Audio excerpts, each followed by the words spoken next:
Gandhidham cargo ઝૂંપડપટ્ટીમાં Chhotu ભૈયા નામના drugs dealer પાસેથી ગાંજો ખરીદીને નખત્રાણા જતા 3 શખ્સોને એસઓજી પોલીસે પકડી પાડી તેમના કબજામાંથી 47,750ની કિંમતનો 955 ગ્રામ ગાંજાનો જથ્થો કબજે કર્યો.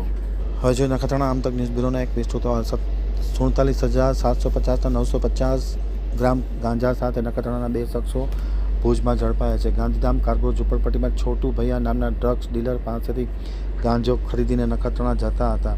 મોડી રાત્રે મિર્જાપર 3 રસ્તા પાસે નખત્રાણા તરફ જતા વાહનની રાહ જોતા બાકડા પર બેઠેલા હતા ત્યારે બાતમીના આધારે એસઓજીએ 2ને ઝડપી પાડ્યા હતા. મોહમ્મદ ઉમર શેખના કબજામાંથી 469 ગ્રામ ગાંજો જપ્ત કરવામાં આવ્યો હતો અને મિત કુમારી હસમુખભાઈ ગુસાઈના કબજામાંથી 486 ગ્રામ ગાંજો મળ્યો હતો. અંગત આર્થિક ફાયદા માટે આ ગાંજાનું વેચાણ કરવામાં આવતું હતું. ભુજ એ ડિવિઝનમાં છોટુ ભૈયા સહિત 3 સામે એનડીપીએસ તળે ગુનો દાખલ કરવામાં આવ્યો છે.